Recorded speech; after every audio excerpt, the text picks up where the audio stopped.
We move now to Paul Martin Obe, who's the Chief Executive of the LGBT Foundation, a nationally significant charity with a history dating back 38 years. The charity serves over 40,000 LGBT people a year and runs a range of vital services and campaigns. Paul has been actively involved in the LGBT community for over 25 years and is formerly a Deputy Chair of NHS Manchester. Paul is also Chair of the National LGBT Partnership, and Paul was awarded the OBE in 2011. Please welcome, ladies and gentlemen, Paul Martin OBE. Thank you.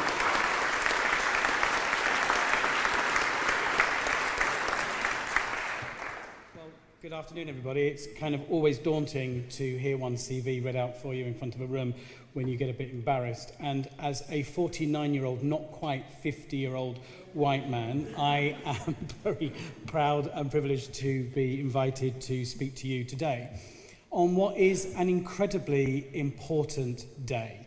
Today is National Coming Out Day. Founded in United States of America in 1988, National Coming Out Day is grounded in feminist and gay liberation politics of the personal being political. Because we need to recognise that it's incredibly important that the most basic form of activism is living as a proud and confident and open lesbian, gay, bisexual and transgender person, and role modelling it for those people that don't feel able to be out at this particular moment. And it's really, really important to have a day like National Coming Out Day because homophobia, biphobia and transphobia thrives in an atmosphere of silence and ignorance. And our hope as LGBT activists is that once people know that their loved ones, members of their family, their work colleagues, their neighbours, people that they meet in the street are lesbian, gay, bisexual and trans, that people will not be as maybe afraid of what LGBT people look like or what some of our experiences might be, and that as a result of that, people are less likely to hold prejudicial views. So for the avoidance of doubt, my name is Paul Martin and I am a homosexual. I'm absolutely proud to be here as an openly homosexual. And contrary to popular belief, in my biography in the back of your programme, the Peter Smith that I live happily with in Chorlton is neither a lord nor is he the leader of Wigan Council. So if we accept as the most basic form of activism that living honestly and authentically as yourself, how can we apply that to what we've heard today in this room? We've heard for some great speakers from this morning through into the afternoon, people talking authentically about their own personal experiences. We've had some great peeks into people's passions and into their lives. And I think that one of the ways in which you become an authentic leader is to be honest about who you are as a person, share the experiences of your lives. Because whilst the point that Ruth made is incredibly important, that this room doesn't reflect the diversity of Greater Manchester, and that whilst we absolutely are all committed to being more inclusive, and we absolutely must move faster and go further than we have done currently, we need to be really realistic and recognise that that's going to take some time. So how do we ensure that we are authentically addressing that as leaders? You are the leadership of the Health and Social Care programme and partnership in Greater Manchester. How do you become more authentic? I personally, when I was listening to the speakers that went before me, I get more interested when people are themselves. I really start connecting with people when they start sharing their personal stories. And I start to make an emotional connection when I hear people allowing themselves to be vulnerable.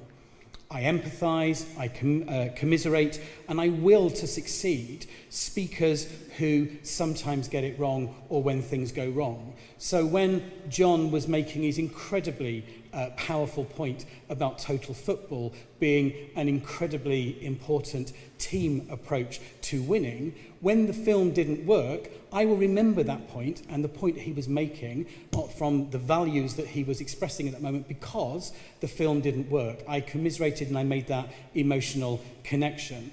And what I'm really, really keen to impress upon you today is that the imperfect becomes perfect. The personal does indeed become political. We've heard a lot recently about the importance of having people with lived experiences involved in the co-design and the co-production of services, and that's really, really important. But it's also important to recognise that every single person in this room has lived experiences. Every person in this room has multiple personal stories that they should and could be encouraged to share when they are embarked upon a co-design or co-produced situation or trying to find a solution. You mustn't wait to bring in people from outside that you believe have lived experience to help shape what's going forward. You must make the personal political and involve and include and engage yourself in making things in Greater Manchester work really, really well. Your story matters. Your experiences matter.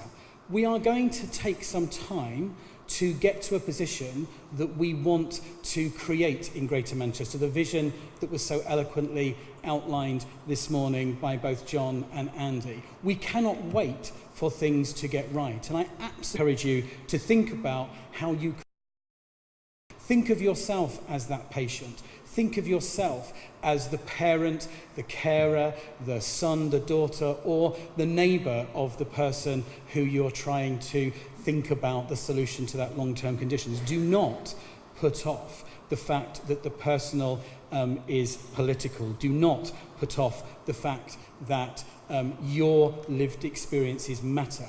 You need to be authentic leaders because authenticity to we were told to do. And my latest best description of being a realist is that whilst you recognise intellectually that it's always probable that Goliath is going to win, emotionally, sometimes, just sometimes, David will. So I want to leave you with a real plea to take the risk, to be authentic, to make sure that your lived experiences matter, and for you not to think that you're facilitators for somebody else, but that you're facilitators for yourself and for everybody else. Because we're not reforming public services, we're reforming services for the public, and that does include us. Thank you very much for your time.